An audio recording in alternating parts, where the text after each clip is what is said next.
recently you've published a book, right? Saying that I'm going to be on your podcast and I'm the first one. I feel like, wow, really? Are you sure?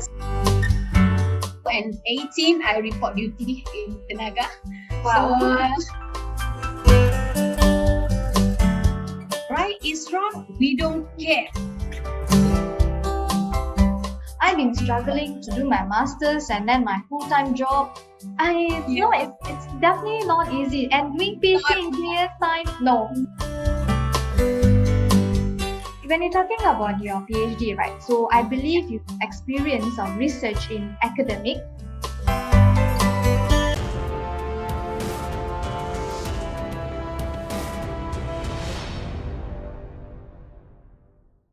Hi everyone, welcome to my very first episode of the Innovators Minutes, or also known as Time, by Visha. So do check out my introduction video to know a little more on my intentions starting this podcast. So for today, we have an incredible woman here, Dr.Iryani, or also known as Gadis Electric, from Tenaga Nasional Berhad. So hi, Dr. Iryani. Hi. So it's great to know you. So the very first time I know you is through LinkedIn platform. So ever since I know you, you've been very encouraging, such an inspirational for all the younger generation like us out there. Thank you so much for inspiring us. And little did I know that recently you've published a book, right? Yes, I did. That is so wonderful. I mean, so tell us a bit more. Do share more about yourself. Okay. First of all, thank you so much, Visha. I feel very, very honored because when you contacted me about saying that I'm going to be on your podcast and I'm the first one, I feel like, wow, really? Are you sure? So I feel so honored and I'm very glad that I'm here today to join you on your amazing podcast. So my name is Iryani. I'm an electrical engineer. My background is in engineering. So I graduated from University Technology Malaysia, Johor in 2001. Degree in electrical telecommunication is very interesting because at that time telco is very famous, and then I planned to join Celcom, all these famous companies, right? Then I got a Tenaga scholar. And of course, being a Tenaga scholar, when I graduated in 2003, they straight away call us to report duty. So I started immediately. I remember 17th of March, I had my convocation in Johor, and 18, I report duty in Tenaga. Wow. So not even a day unemployed. I feel so grateful. So I started 2003 as electrical engineer in Tenaga Nasional I was doing overhead lines and high voltage. It was shocking to me because my degree was telecommunication. I know nothing about high voltage, but I started to grow my interest in high voltage engineering, and I started doing overhead line and start falling in love in overhead lines and 275,000 volts, 500,000 volts. So I feel like, hey, maybe I should have took electrical power instead of telco, you know. So my love towards STEM grew from that. And in 2017, I moved to TNB research under TNB labs. It's not really doing research, but I was doing quality assurance. About the same thing, is just that my work focusing on product certification. So what I did was we were responsible in certifying electrical products, and that covers throughout the range for medium, low voltage, and also high voltage. So here I am in so-called quality assurance. So how many years of total experience in it? Always been in Tenaga, right? Yes, 18 years. Yes, so when you actually went, you actually pursued in your PhD in power engineering, if I'm not wrong? Yes. Like I said, my interest grew very deeply in electrical power, even though my first degree was telecommunication. So I started to love electrical power, and specifically I was doing lightning protection for high voltage. So in Lightning. 2000, yeah, lightning protection. So in 2013, yeah, to the end of 2013, early 2014, I enrolled for PhD in electrical power in UPM, because I was doing it part time, so I need to find somewhere very close. And of course, the supervisor, Professor Zainal, he's very dear to us. He's very helpful, and he's an expert in lightning. So I completed my PhD in 2017 under Yayasan Khazanah Scholarship, and thank God at that time I was quite stressful, to be frank, because it's part time, but we still need to complete it in 3 years or 3.5 years. So that's how my book came out, actually, if you want to talk about our book, because you mentioned about my book, right? Yes, So yes. I published my very first book, 10 tips to graduate on time. So basically I was talking about that, my 3 years experience doing my PhD part-time. So yeah, that's about it. Graduating on time, trust me, it's not easy because I've been struggling to do my master's and then my full-time job. I Yeah, no, it's definitely not easy. And doing PhD in 3 years time, no. not at all. And then I was looking after my three kids, and my youngest was 2 years old. My husband was working in Sarawak, and I was alone. That's It's crazy. I just wonder. extremely difficult, but I thank God, everything went well. So There's so yeah. much of dedication there. Oh my goodness. I until today I couldn't.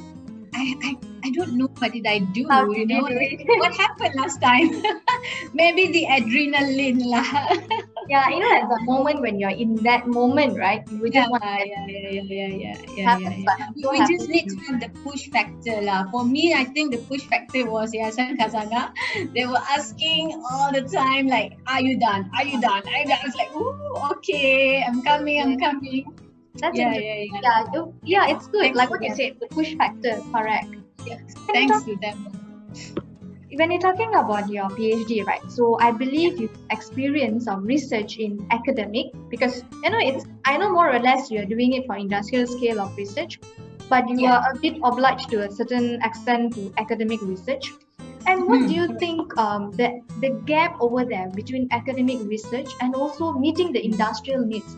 Because I'm Yeah. sure there is a certain amount of gap. I always believe that not all research that has been research in academic in university level is be able to be commercialized because I'm sure there are certain challenges in order to meet the industrial needs. So what is your opinion on this?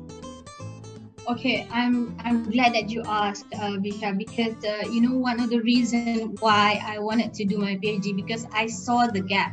I don't feel very happy at that time because I'm seeing like, hey, I I'm in very close contact with the university because I was in engineering department, and when I see like university are doing things their own way, which is very good, they have the theoretical and everything, but by end of the day, it's not sellable. What do you say? It's not commercialized. It cannot be commercialized. So, and on our side, industrial, also we're doing it our own way. Like everything has to be done fast, quick, and immediately. Somehow or other, theoretically is right, is wrong, we don't care because we need it yesterday. So I feel like this is not right, man. So I feel like, hey, why not I become the bridge to the gap? So this was what happened exactly in 2014, where I enrolled for my PhD because I want to close the gap. And good Great. thing is that right now there are a few committees that's already looking into this gap, and I feel like we're getting better into closing the gap lah, between industrial and university. Yeah. So you're talking about this committee who was looking into this gap. So can I know who are the committees that are actually having this interest? Do you know Okay. anyone in particular? Yes, I'm very active in one of the committee. It's called My HVNet, My High Voltage Network. So who are in those committee is that We have the industry like in Tenaga, we have in Petronas, we have also in TM, Telecom Malaysia, and our main interest is lightning protection. So in from the university also we have from UPM, UPNM, UNIMAP, and few other universities. So we do discuss a lot and regarding high voltage lightning protection. So all the time, for example, we had several issues with the grounding, for example. People in the industry would highlight the issue, saying that hey, we need some solution for the grounding, for example, and then the university would quickly like look into this issue now, look into this issue. So we are working like together, going through the same path. Rather than last time where university feel like, hey, we want to do about GIL, gas insulated line, but someone in the industry, no, we're not going to use that in 10 years time. It's ridiculous, something like that. But now that I'm saying with this committee, we are going towards the same path, which is good, yeah. Okay, that's great to know. I mean, actually, I didn't know this committee exists to work on this. There is, yes. I've always had this doubt. Like, I always felt like, oh, why there is a huge gap? Why this academician doesn't get what industrial needs? And then I think we're supposed to go on that part. But when I was engaging with universities, I did come across most of them try to be more engaging with industry. They want to collaborate with industry so that it's easier to commercialize their product, rather than they study on a very small scale but not able to commercialize. So that's a very good move. I think now Malaysian universities, everyone is focusing on collaboration with industrial. Oh, yes. Yes. So I think that's a very good move. But another thing I was wondering, what do you think? Because you have been doing a product or a research from a very scratch, from the ideation method itself, and then up to a prototype, and then you want to commercialize them. So what are the challenges, do you think, to commercialize a product? Do you think the challenge in terms of money or grant or in terms of equipment, what are the challenges do you think that we are not able to commercialize all the research? Okay. On that matter, I would speak on behalf of my other colleague because, like I said, I'm in TNB research, but under TNB Labs Quality Assurance. But my colleagues are in research. So what I can see on their side, of course, the problem, one of them is the source of the what do you say, the how to start the research. But we are lucky in Tenaga, we have some sort of fund that we can start off with. Say, for example, in research, we want to do something for lightning protection, say for the earthing. So our mother division, say like transmission, they will allocate some sort of budget for us in research to do it. For example, a couple years back, I was doing this study on the replacement of wooden croissant, because we have on our transmission line, we use wood croissant, chengal croissant. People might not notice because you just see from ground level as it looks like steel, right? It's actually not steel. Up there is chengal croissant. So over the time, chengal can actually it rots, okay, and sometimes a lightning strike, it can actually broke. So what happened is that we don't want and of course the biggest problem is that we are lack of wood, good wood. We can have young chengal, but young chengal 1 or 2 years is already broken. The very old chengal, it can last more than 30 years, no problem. But now we don't want to cut our trees anymore. And don't ask me why we used chengal in 1960s. Don't ask me. I wasn't there yet. I wasn't good for it. But a great thing is that we found a solution and we proposed to use fiberglass. And the cost is really high. It's really, really high because actually start with the fiberglass. We need to actually try and error. So like this percentage of fibers, and then the fillers, and then the blah blah blah, all these things. And of course, we need to involve few companies who are already doing the fiberglass thing.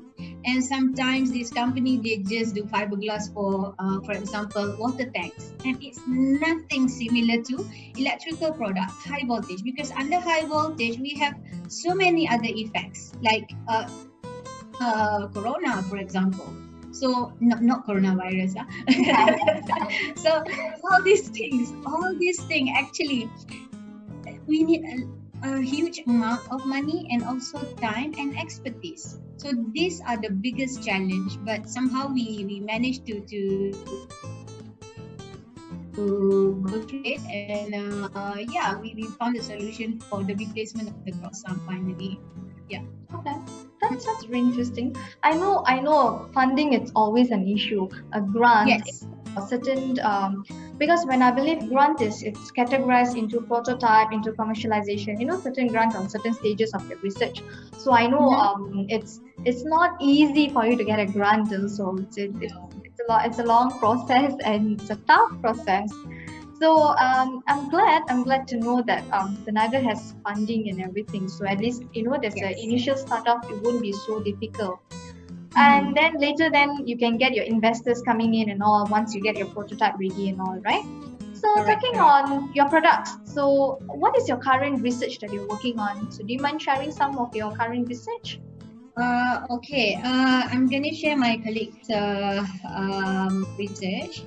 Oh, that's great. So yeah, there are two very interesting research that they're really working on right now. The first one is the greenhouse gas emission management and reporting for biofactors. So this project is headed by Madam Radin Diana and also Madam Sazalina. So it's a very interesting highlight on the climate change actually. So the greenhouse gas emission. The details, of course, we can go to our website tnbresearch.com. And the second one is, of course, lightning and earthing. It's always been my most favorite. Our lightning in TNB research. What they do is actually they are improving on the website, because we have one of the most advanced lightning detection network in Asia. So we can actually detect all the way to Singapore, of course, Indonesia also.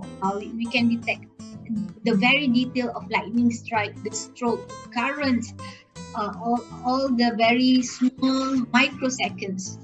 So these are the things that we are monitoring in our system, and of course, it's available online, and they are doing on the mobile app, so that the users can actually just I want to see my lightning. Why my power station trip out? Oh, there's a lightning nearby, like 10 kilometers away. You can just see on your handheld device and mobile app. So this is what they're working on right now. Yeah. So for your second project that you were mentioning, right? So Mm. when you were saying, so what stage is it right now? Like, are you like developing the chip or what, including in your software, or you're developing the app, I suppose? Yeah, in TNB research, they have a very advanced, sophisticated lightning detection network, and of course, we have the detector system all over Peninsula. Not Sabah Sarawak, because we don't cover Sabah Sarawak. But last time there used to be 7 units, but now there's only 1, 2, 3, 4, 5, and one centralized servers in TNB research. So there are 5 units of lightning detection system. One in Aloska, in Greek, we have in Parker, Kappa, and also in Kulai, Johor. So each device can monitor up to 700 kilometers. So it will elapse to each other. Yes, 700 kilometers each. Wow. So it will overlap, and you can actually detect a very precise lightning strike. So many insurance company especially would come to us and ask for the data on the lightning strike especially. Yeah. That's great. That's great. So that's already been commercialized, right? Yeah.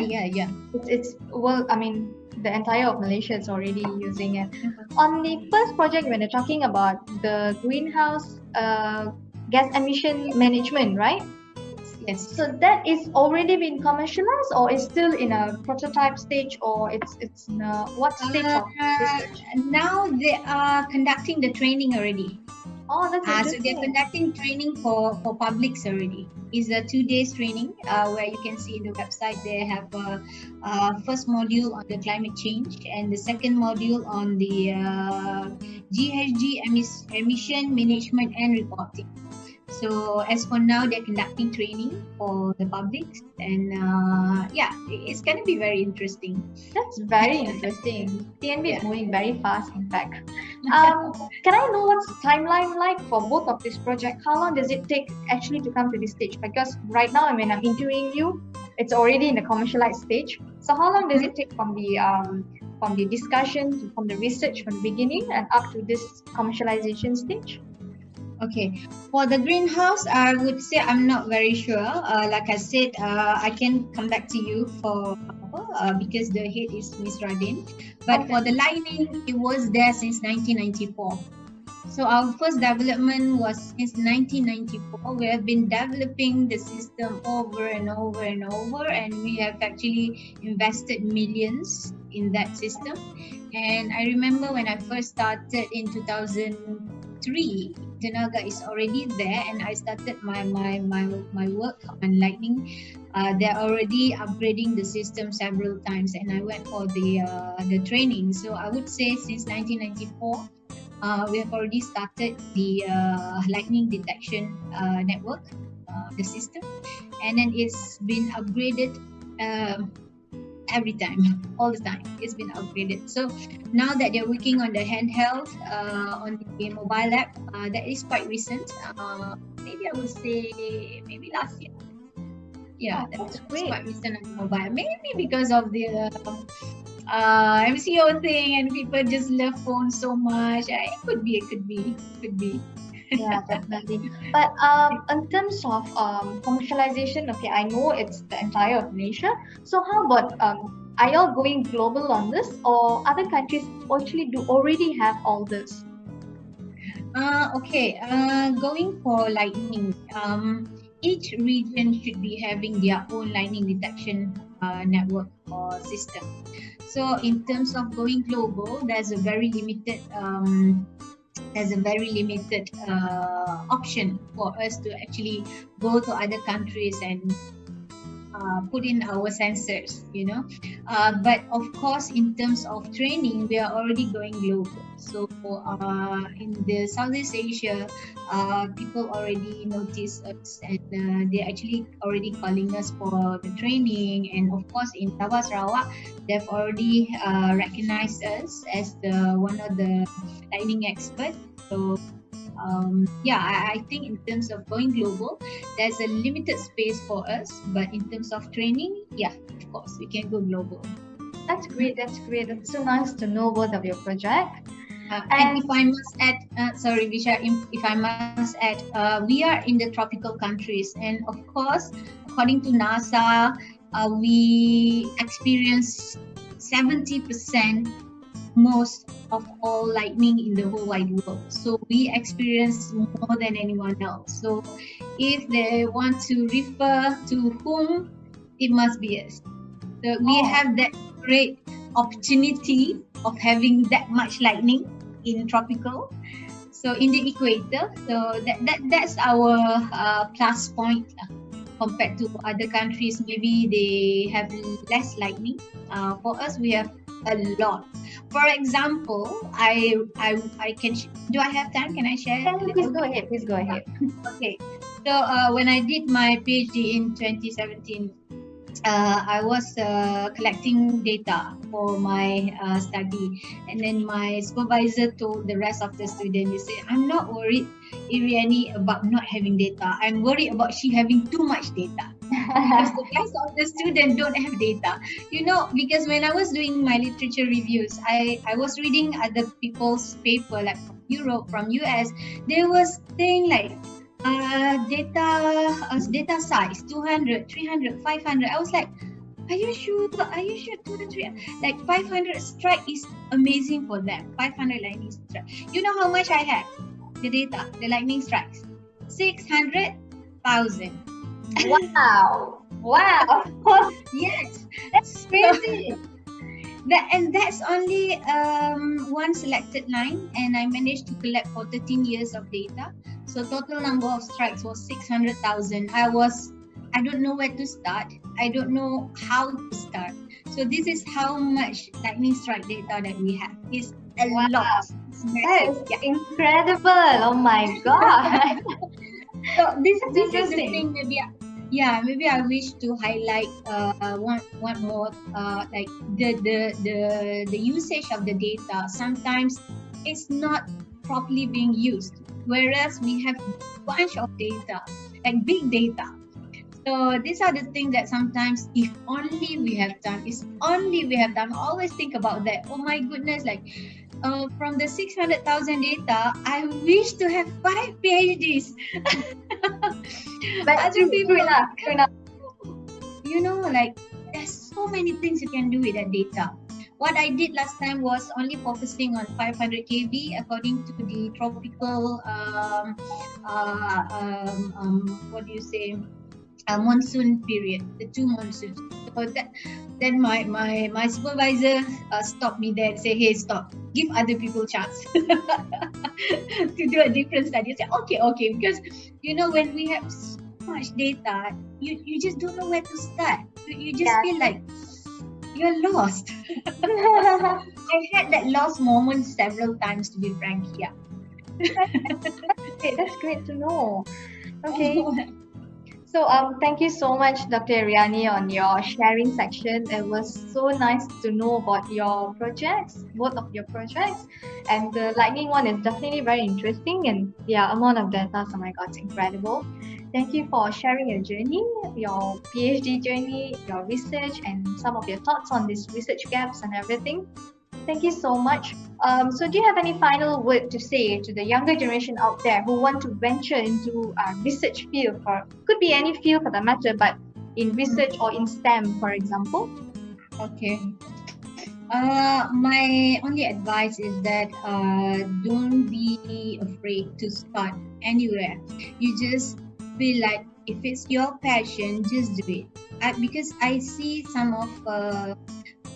a few people text me and say, I'm a girl, I'm not suitable to be in this. I was like, don't, just don't. Yeah. If you feel like you like if you're passionate about it, just do it. Nobody can say anything about it, because if you notice my for the past few days, I've been posting like the motivational quotes that, Yes, that came yes. across my, so because why, I just want everyone to feel like, hey, you are the only